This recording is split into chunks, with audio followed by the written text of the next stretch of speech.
Bueno, decía Javier Tello en el segmento pasado que algo está pasando en el mundo, incluyendo a México, que la gente no está contenta con los resultados de la democracia liberal y por lo tanto están llegando estos gobiernos que, pues de alguna manera están desmantelando las instituciones o parte de ese andamiaje institucional de las democracias liberales. La parte liberal. La parte liberal. Bueno. Y fortaleciendo la parte democrática, digamos. Pues sí, pero entonces acá creo que entra perfecto este tema que queríamos hablar el día de hoy, de si sigue el Instituto Nacional Electoral. Ya hay varias voces de Morena, sobre todo en el Congreso, que hablan de cambiar las reglas para pues cambiar al presidente del instituto, en fin.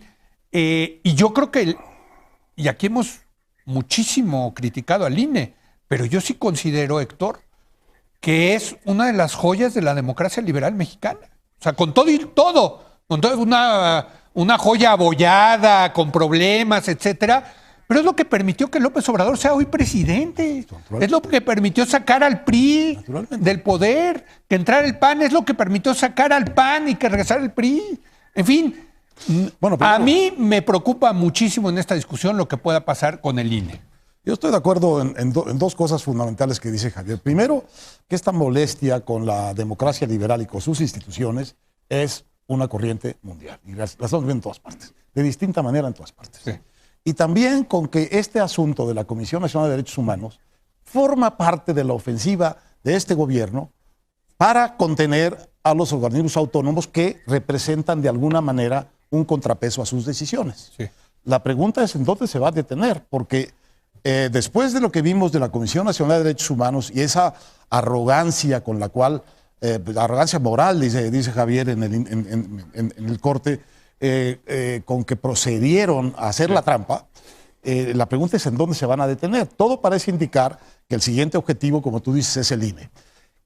¿Cuáles son los indicios que tenemos? Aparte de los muy importantes que están en el discurso del presidente, descalificando una y otra vez, que ya sabemos que son siempre anuncios de acciones políticas posteriores. Bueno, lo que hay es una iniciativa de un diputado de Morena, que por cierto es el suplente del contralor que le nombraron al INE de Morena, diciendo que está muy mal que el presidente del INE dure 9 años y que lo que tiene sentido es que haya una rotación de la presidencia, no está hablando de los consejeros, cada 3 años, de manera que pueda, quién sabe quién, nombrar al presidente cada 3 años, y que no estaría mal que en lugar de durar 9 años los consejeros duraran 6. Bueno, esto que parece una vez más sensato, democrático, etcétera, en realidad lo que está haciendo es poniendo en manos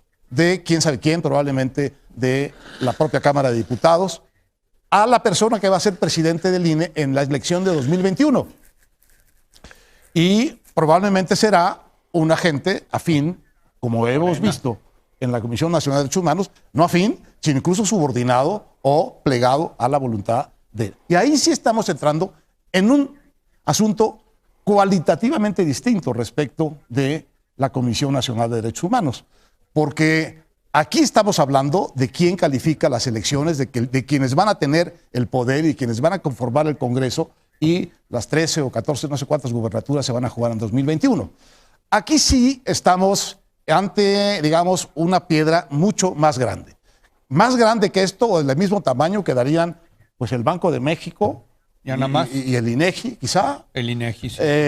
Pero ya es meterse realmente con el organismo autónomo de mayor importancia y de mayor gravitación sobre la democracia mexicana. Javier.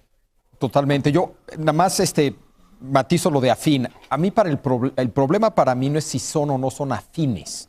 Nuestros consejeros siempre han sido afines y sabíamos a quién eran afines. De acuerdo. Pero todos cumplían, algo que señalaba Jorge, con un perfil correcto, aceptable, que los hacía aceptables, por más que fueran afines a uno u otro partido, cumplían, su perfil cumplía con el mínimo necesario para que fueran aceptables, ¿no? Entonces, eso es muy importante que no se pierda, que se cumpla con este perfil. Salen 3 consejeros el año que entra. Entonces, muy profesionales, por cierto. Exacto.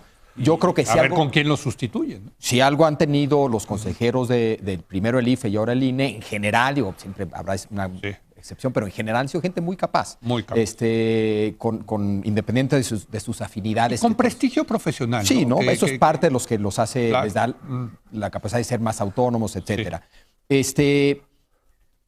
Las propuestas que se hacen, también estoy de acuerdo con Héctor, que en abstracto pueden sonar razonables. Así funcionan muchos otros entes autónomos. Sí. Se rota la presidencia, etcétera, etcétera. Entonces, la propuesta en sí, en abstracto, no necesariamente es mala. Bueno, en abstracto. Lo que pasa es que... En la práctica ya vimos qué significa lo abstracto, ¿no? Claro, y en la coyuntura general, donde están sucediendo muchas otras cosas. Entonces yo sí lo veo como algo innecesario, como un error. ¿Pero van por el INE? Mira, Esa es la pregunta. Sí.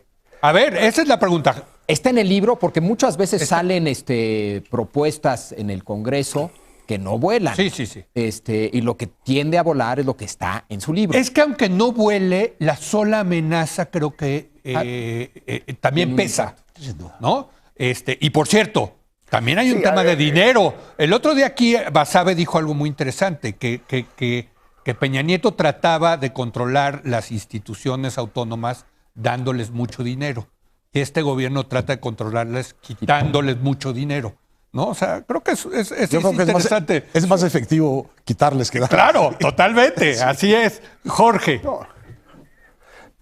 Mira, yo volvería sobre el tema de los equilibrios que dieron lugar a la composición del Consejo del INE y de su presidente desde el 97. Es decir, todo estuvo efectivamente cuotizado.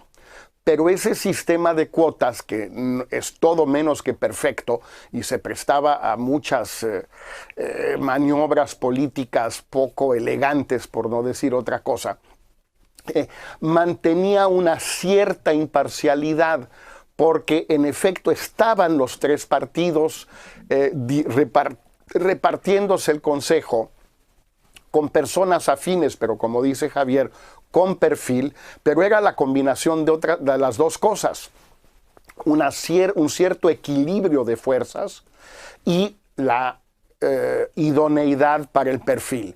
Lo que se puede perder ahora es no solo la idoneidad del perfil, si López Obrador insiste a poner gente suya, como lo ha hecho en prácticamente todos los entes sin mayor justificación, con la posible excepción de Banco de México, pero ahora también romper el equilibrio, porque desde el 97 nadie podía imponer a los suyos. López Obrador sí puede imponer a los 9, creo que son 9, ¿no? Por lo menos Puede tres. No, ya imponer a son los 11. 9. Por lo Ya pronto son tres. 11. Por lo Son pronto 11. 3, ¿no? Son 11. Es que subieron 11, a 11 perdón. en la última. Bueno, no, pero sí, son 11, perdón. Pero no solo los 3 que salen, Héctor. Bueno, Puede pero quitarlos tres a son 3. todos, como se hizo, por cierto, en no sé cuándo, en 2007. Bueno, Es bueno, decir, sería- con una nueva sería, una reforma Jorge, constitucional, quitarlos a todos y simplemente retacar y ya. Sería ¿Por qué otro no? momento de impudor que nos han demostrado que pueden Ahora, yo incurrir en él. sí quisiera, creo que la discusión del Sí, presidente exactamente. es importante, porque el presidente, además de ser presidente del Consejo, es digamos, el director general de la estructura administrativa operativa del instituto. Entonces tiene estas dos cachuchas y creo que por eso es muy importante el presidente. Pero había una institución no escrita, una regla no escrita, de darle la presidencia del INE a alguien que no fuera del partido del presidente que estaba gobernando. en Otra ese vez, momento. Es decir, a Goldenberg lo pone Cedillo. Goldenberg siendo un militante que era de la izquierda. A Luis Carlos Ugalde, Afín a la izquierda. afín a la izquierda. Luis Carlos Ugalde, afín al PRI, lo pone un presidente panista que es Fox. A Leonardo Valdés, que es un tipo afín a la izquierda, lo pone Calderón. Y a Lorenzo Córdoba, que es un tipo también afín a la izquierda, lo pone Enrique Peña Nieto. No es uno de los suyos, Está muy bien eso. ¿no? Sino que había la idea para darle más legitimidad al órgano electoral, que sea alguien de la oposición. Porque necesitaban esos votos que dice Jorge, muy importante, las 2/3 partes en la Cámara de Diputados. Hoy la tiene Morena. Y pueden poner a alguien que no sea la oposición o afín a la oposición, sino uno de ellos, una Rosario Piedra, pero en el INE. Javier. Sí, yo sí creo que este gobierno tiene una idea de que lo más importante son las personas, más que los procesos, más que las instituciones y sus reglas. Son las personas, y el lado que más importa de la persona es su calidad moral. Entonces, no tengo la menor duda que el argumento detrás de Rosario Piedra es ese, ¿no? Y uno puede no estar de acuerdo, lo que tú quieras, ¿no? Lo menos es el lado técnico, ¿no? Con lo que hay que cumplir, el perfil que importa para ellos es el perfil moral, ¿no? Y es una visión muy distinta a lo que hemos tenido en el pasado, que tiene que ver con una idea de cambio, que tiene que ver con una idea antielitista, etcétera. Pero el otro lado que a mí se me hace interesante, acaba de salir un libro nuevo de Acemoglu y Robinson, estos cuates que escribieron ¿Por qué fracasan las naciones? Acaban de sacar un nuevo libro, El pasillo estrecho, The Narrow Corridor, que argumenta que más que apostarle a las instituciones, la libertad se protege apostándole a la sociedad. Es decir, no son las instituciones en sí como instituciones, sino son sociedades activas, participativas, claro, comprometidas, y un Estado sensible a las demandas de esa sociedad. Ese equilibrio poderoso, un Estado poderoso, sensible, o sea, no hay que escoger entre Estado o sociedad, se necesitan las dos, argumentan ellos. Pero ellos son un poco, no le ponen énfasis a las instituciones per se, ¿no? Entonces creo que en México le hemos puesto demasiado énfasis a las instituciones per se. Hay que construir instituciones, hay que defender las instituciones. Bueno, porque así se dio la democratización. Leo, y está emproblemada porque creo que lo que se quedó atrás fue una sociedad. Pero ahora, ¿qué hacemos con el INE? A ver, vamos a decir. Lo pongo en la mesa. Perdón, venga. A ver. Aquí sí es muy importante el asunto de si las instituciones que están desmantelando funcionan o no funcionan. ¿Pero funcionan para qué? La Comisión Nacional de Derechos Humanos, desde luego que funcionó. Yo también creo. Tanto en la investigación de casos fundamentales de violación de derechos humanos en el sexenio de Enrique Peña Nieto, la toalla... Bueno, el mejor reporte de Ayotzinapa es de la como en la querella contra las leyes riesgosamente violatorias de derechos humanos del nuevo gobierno. Sí. Era una comisión que estaba cumpliendo su tarea. Bien, lo mismo puede decirse del INE. Sí, yo también creo, claro. El INE ha cumplido su tarea de una manera más que razonable, INE de Lorenzo Córdoba, entre otras, midiendo y contando los votos que le dieron la victoria al actual presidente. Si el actual presidente piensa que en el INE hay trampa, lo que está implícitamente diciendo es que en su elección hubo la trampa que haya incorporado el INE, cualquiera que ésta sea. Ahora, hay un asunto aquí muy preocupante en una manera de pensar las leyes desde este gobierno que le quita limpieza y le quita, digamos, equilibrio a las leyes que plantea, porque sistemáticamente viola o incurre en que las leyes son retroactivas, en el sentido de que se legislan hoy para hoy. Legisla el cambio de salarios en el gobierno federal y echa para atrás retroactivamente pactos salariales que vienen de otro lado. No respeta derechos adquiridos.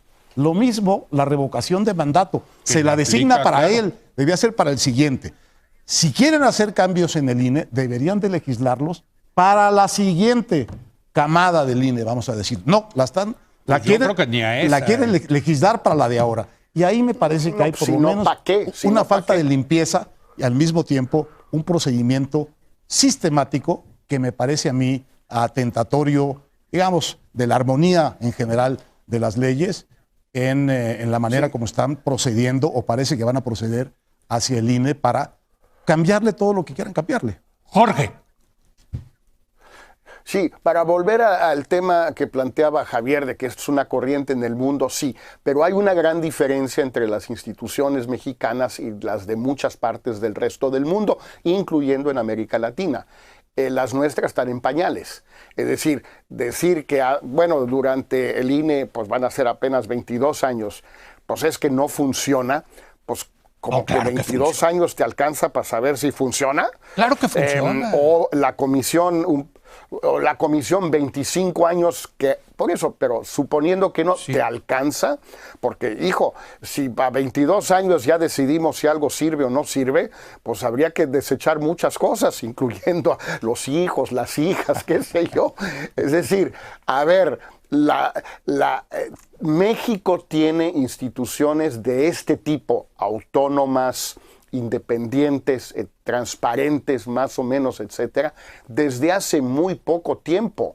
Si la gente en Francia o en Alemania incluso, o en Estados Unidos o en Inglaterra, Javier, se rebela contra sistemas o instituciones que no funcionan, hombre, a veces estamos hablando de instituciones seculares. En México estamos hablando, Banco de México es del 94, 25 años, sí. El INEGI también un poquito más, el INE y la comisión menos, en fin. Digo, yo soy el más impaciente de todos, pero tampoco, no frieguen, por no decir otra cosa, porque ya está prohibido. Entonces, pues sí, debe haber un poquito de calma, de paciencia, antes de aceptar o establecer una equivalencia entre lo que sucede en México y lo que sucede en otras partes del mundo, donde puede haber un hartazgo más o menos justificado, pero en México, pues la verdad, falta mucho tiempo para poder decidir si esto funciona o no. Yo nada más en el tema del INE, porque yo sí he sido crítico de muchas decisiones del INE, pero voy a defender rabiosamente al INE, porque creo que sí ha sido una institución fundamental para la democratización del país. Y les doy un dato, las últimas 2 elecciones federales, 2015-2018, son las que ha habido más alternancia en la historia de este país, tanto a nivel federal como estatal y municipal. Un sistema que permite la alternancia en el poder y la procesa y no hay conflictos políticos, es que sí funcionan esas autoridades electorales. ¿O no? ¿Sí o no? Sí, Entonces, si no, if ain't broken, don't fix it, como dicen en inglés. No, si no está roto, no le toques, mano. Lo único que estoy señalando, y del argumento de Acemoglu y Robinson, sí. que por cierto utilizan su reciente libro para escribir un artículo de por qué los americanos se equivocan apostarle a sus instituciones respecto a Trump. Son profundamente críticos de Trump, pero sí. piensan que lo que va a funcionar es una sociedad que se movilice y que se active. No las instituciones que esas tienen más de 200 años. Yo te diría que la razón por la cual el IFE, ahora INE, y la Comisión Nacional de Derechos Humanos han funcionado, y yo estoy totalmente de acuerdo que han funcionado bastante bien, más allá de detalles, es que son instituciones que tuvieron esa relación muy particular con la sociedad. Sí. Lo que hace Sí, al IFE y sí, ahora sí, INE sí. fuerte Es la presión social. y un equilibrio muy sano entre una sociedad que va y demanda y una institución que voltea a ver a la sociedad y le hace caso. Esa es la dinámica que Acemoglu y Robinson destacan en su libro. Y dice... Pero para bajarlo, o sea, sí. si hay un esfuerzo por minar la autonomía y independencia del INE, lo que dirían estos autores es que debería haber una movilización social para defender esas instituciones. Sí, una movilización social, obviamente puede darse de manera directa, puede darse a través de partidos, puede darse a través de movimientos sociales, de muchas maneras se manifiesta esa presencia ciudadana. Dependiendo de cada país, enfatizan mucho que cada país ha desarrollado sí. su propia manera de que se expresen las sociedades, etcétera, unas mejor, otras peor. En México, el argumento es que si algo no ha sucedido, es el desarrollo de esa sociedad que se expresa de distintas maneras. Bueno, ¿no? Entonces lo que hicimos fue construir sí. instituciones que ahora muchos critican como elitistas, tecnocráticas, lo que quieras, con algo de razón. Instituciones que no tenían este vínculo social. 2 excepciones para mí, curiosamente, son el INE, antes IFE, y la Comisión Nacional de Derechos Humanos, que sí la tenían. Sí. Es más, la manera en que se estructuró y que opera antes el IFE, ahora el INE, era usando a la sociedad civil. Sí. ¿No? La manera en que se organizaban las elecciones. Si algo se presume es eso. Claro, claro. ¿Me entiendes? Entonces, curiosamente... Claro, porque el INE son los ciudadanos. Exacto. Bueno, movilizan cerca de 1 millón de gentes para que cuenten los... Ahora, la pregunta es si se van a movilizar para defender al INE. Por cierto... No he leído el libro, acaba de salir. No. También hay que decirlo que el grupo gobernante se siente que tiene el monopolio de la movilización social y que siente que del otro lado no pueden movilizar socialmente en contra de las políticas que ellos implementan. Yo creo que tienen razón en eso. Bueno, Creo que tienen razón. y entonces... Si no el monopolio, algo muy parecido.